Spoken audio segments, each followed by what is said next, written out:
Hello, my name is Janelle White. I'm with Vila Business Academy. In this session, we're going to talk about how to conduct a comparable market analysis. We're going to use a SWOT, strengths, weaknesses, opportunities, and threats. So let's jump in and learn what is a comparable market analysis and what will it do for you and your business.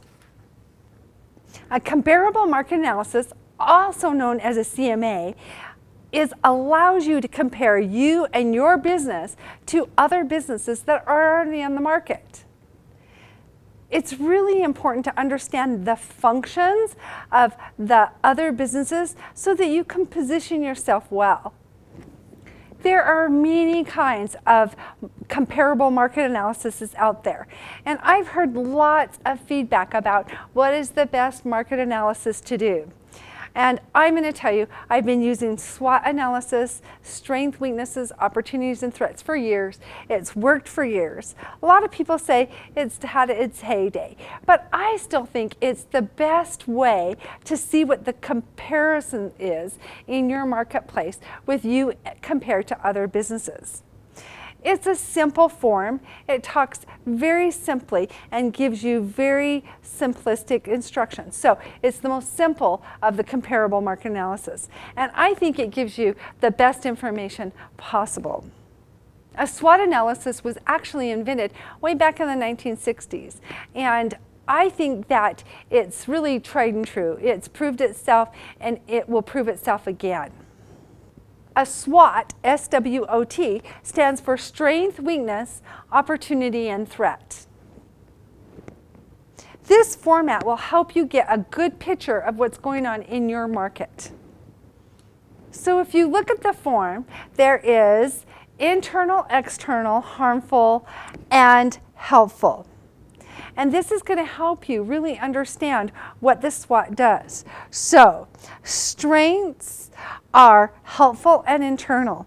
Opportunities are also helpful, but they're external influences on your business. Harmful is weaknesses, and that's internal inside your own business.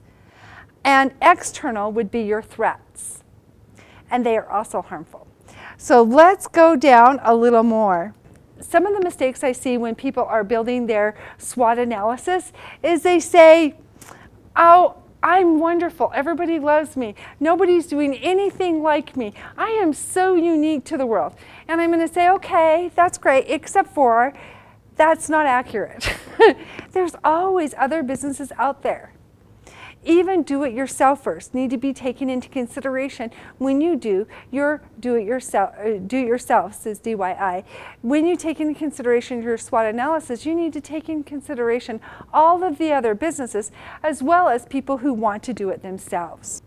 Some of the tips I want you to know is being the best isn't always the best market strategy. Sometimes if you say, I'm the best, I'm the best, I'm the best, sometimes that's not always the best strategy. Sometimes being the best means more expensive. And sometimes being the best means that you're missing a whole other market. So remember that when you're doing the SWOT analysis. Be honest with your assessment of not only yourself, but also other businesses. Affordable is a great strategy, especially in our economic times. I see a lot of businesses flipping from quality and being the best to being affordable. I'm affordable. That is a great strategy, especially in our market today. The other myth I was told is nobody does SWOT analyses anymore and they are out of date. Well, I don't necessarily agree with that. I think that it's really important to be informative on what's going on in your marketplace. A good SWOT analysis starts with industry specifics. It's also called best practices in your industry. You can call any of your industry associations and groups that have best practices, and they will tell you what best practices are for your industry. It's really important that you understand what best practices are for your industry because that's going to allow you to compare yourself with best practices. And it gives you a neutral point of view when you compare yourself with other companies in your market share. So if you compare all of business, including yourself, against best practices, it's going to give you a more accurate portrayal of what your strengths, weaknesses, opportunities, and threats are. Be careful when you create your SWOT analysis not to write down your strengths and weaknesses as the best practices. You want best practices to be industry specific and not based on you. You don't want to tweak those numbers over to you. You want an accurate portrayal of where you are in the marketplace. So there's many other places that you can find best practices. Best practices can be in industry magazines. They can also be in associations and trade magazines. You can also see them on the internet. You can search for best practices in your industry and you may come up with some great information. So you'll want to write a list of what is the best practices for your business, for your industry, and write a list of those. That's going to give you a neutral point of view to start from when you start pulling in the data for your comparable market analysis. Then you'll want to look at yourself, your business, what's going on in your business, and look at your strengths internally. What is your best strengths for your business? What are your strengths? Then you'll want to roll to what are your opportunities in your marketplace? What opportunities can you seize in your marketplace? What isn't being served in your market? Those are going to be external. So remember, opportunities are outside your business and strengths are inside your business. The next thing that you want to look at is what are your weaknesses? Those are the internal weaknesses. For a lot of small businesses, the ability to grow is a weakness. They don't have the capital or they don't have the funds to grow as fast as they would like. And so that is a weakness for them. And they would list that as a weakness. Remember when we did our strength and weakness assessment in one of the first sessions that we had, we wanted to really do a good assessment of strengths and weaknesses.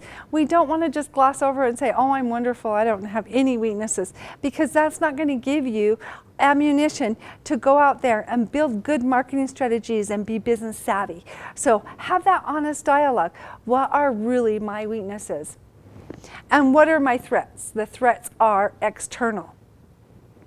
Over the last 5 years, I saw economic changes as one of the #1 threats to small businesses over the last 5 years was economic changes. It was hard for small businesses to predict what the economy was going to do. So they didn't know whether to spend a lot of money, to grow a lot of money, or save a little money to last over the economic changes that we were having. So it was really hard over the last 5 years for a lot of small businesses to get through that. And so that's a really good example of what a threat was. It's an external, it wasn't internal, it was an external. How do we get through these economic times? The next thing that you want to do is you want to do that same assessment for at least your top 3 competitors. So most businesses, if you ask them, who's your top competition? They'll be able to tell you. I know exactly who my competition is. And you need to sit down and write a list. Who's your top 3 competitors? You want to gather that same information about them. What is their strengths? What are their opportunities? What are their weaknesses? And what are their threats? I also see when you do your comparable market analysis that new businesses on the block, this is a growing industry for entrepreneurs. Entrepreneurs are growing. We're growing more and more every year. We have more small businesses every year start their business than ever before. And I think we're seeing this because of the economic times. So a lot of the threats for small businesses would be the same for all of them, even their competition, is that a new business is showing up every month or every year. So you need to think about that as far as a threat. Once you've completed this, you've got a really good understanding. This is best practices. This is who I am. This is who my competitors are. And if you take that to your marketing company and you say, here is my SWOT analysis, help me position myself well, I promise you they'll do a much better job than if you say, help position me in my marketplace. Because you're going to arm them with information. Arming them with information is going to be really impactful regardless of where you go in your business. As you go through the form that's in your workbook, I want you to take note that under strength, I've given you several examples of what a strength is for all of the business, yourself and best practices and 3 competitors. And one of them is industry advantages, core competencies, revenue generators, and top sellers. That would be all in the strength category. You also have weaknesses, which is industry weaknesses. Minimum standards, if they have a lot of minimum standards, that may be a weakness. Low income generators, so that means the businesses that generate low income. And you may also have low producers, people that do not produce a lot of revenue.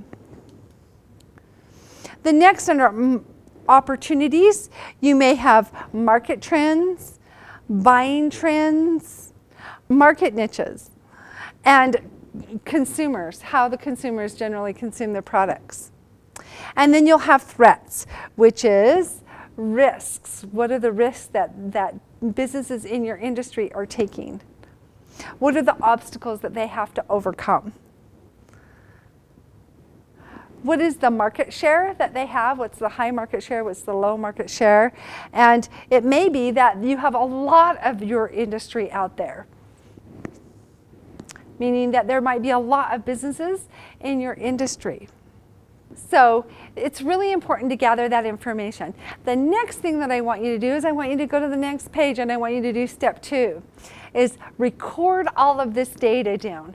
Where did you get that information from? Did you get it on a website? Did you do a drive-by? Did you go talk to your competitors? Did you do secret shopping on your competitors and go look at their stores? What did you do and how did you do that? You need to record that information. This is why, because you need to repeat this process next year. A comparable market analysis should be done every year. And the reason is because there's always new guys on the block. There's always new businesses coming up. And there are changes in the economy. So really, you'll want to do this every year. And if you collect all your data, you're just going to be able to do repeat. It'll be much easier than creating it from scratch. Some of the things I like to collect is, do they have a physical location or are they virtual? There's a lot more businesses that are virtual nowadays than there was 10 years ago. So I like to collect that information. The other thing is pricing. Pricing is very competitive in today's market. So if at all possible, I like to gather that information up. How much are they selling their products for and what are they selling? So it's really important to gather that information. You'll also want to determine what their market share is. Market share is how many businesses are in their community and who has the most business out of those. It isn't equal. If you say there are 30 businesses in your marketplace and each one of them has a percentage and it's all equal, that isn't actually true. There will always be 1 or 2 businesses that hold the majority market share, meaning that more people will use them than other businesses. So let me give you some helpful tips. Always record your data. Find out where you got your information so you can repeat it. Always look for those new people on the market. There will always be new businesses out there, so make sure you do that extra step and go and drive by. Always look at the trends. What are the new trends? Is that your competitors, your top competitors, are they doing new things this year that they didn't do last year? And that will help you to predict future trends. So let's talk about the risks of not doing a comparable market analysis. Is you won't know what your competition is. You won't know if your customers are shopping you. Most customers will shop the market. They will look for several people and they will get bids from others. So if you have a product and service that you're offering and you don't know what your competition is doing, you won't know how to position yourself against your competitors. You also won't know how to seize opportunities. Even in a recessionary market, there are opportunities out there. You can seize opportunities by positioning your business well. Not knowing what the rest of the market is doing will also stifle your creativity. The biggest excuse I ever heard was, I don't want to do a comparable market analysis because it will stifle my creativity. That is the farthest thing from the truth. People will buy from you and you will be able to be more creative if you understand what the rest of the world is doing. You also won't be able to strategize and create good market strategies for your business.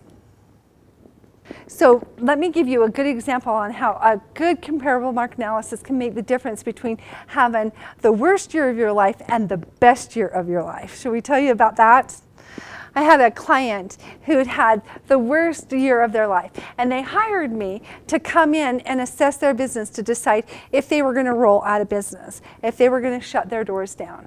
And I said, before you do, let's do a couple of analysis on your business. Let's do a really good TAP analysis. Let's do a customer review. Let's find out where your customers are at, what their thoughts are about your business. And let's do a comparable market analysis and find out if there's some markets that you're not seizing that you could grasp easily.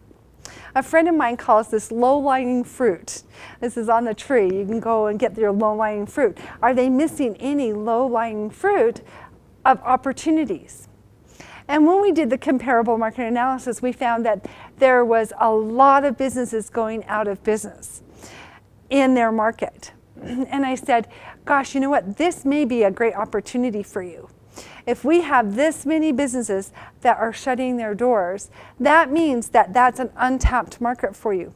Or it could mean that the market has shifted and you no longer have a good business venture. And I said, but before you close your doors, let's just do this one little marketing exercise. Let's send some information and do some phone calls and do a sales protocol for this particular industry, for these very select customers that we knew were using these other customers. Let's just give it that one shot. And then if it doesn't work, we'll say, oh, the market has changed and the economic times have put us under, and that's that. They had the best year of their life by seizing the opportunities that other customers, that other businesses were going out of business. And so they started contacting some of the businesses that were struggling and said, we'll take your customers in, we'll take really good care of them, and we'll pay you for each customer that we get. And you can make a little money, you can close your doors with a little cash in your pocket, and we're happy to take your customers and we'll take really good care of them. And in fact, they hired one of their sons for one of their competitors, hired one of the sons as a salesman to help with this transition. And it was a win-win for everyone. The businesses that were going under didn't want to struggle. They didn't want to struggle anymore. They didn't want to fight it. So they were happy to have a little cash in their pockets, and they were happy that their customers were being taken care of. They were also a win-win for the business. It was an untapped market. Remember, they called me so they could shut their doors, and they had the best year of their life. So I want you to think about a comparable market analysis really differently. It's not just about research. It's really about the physical actions that you can take in your business. It's your business strategies. My name is Janelle White. I'm with Vila Business Academy, and I look forward to seeing you in the next session.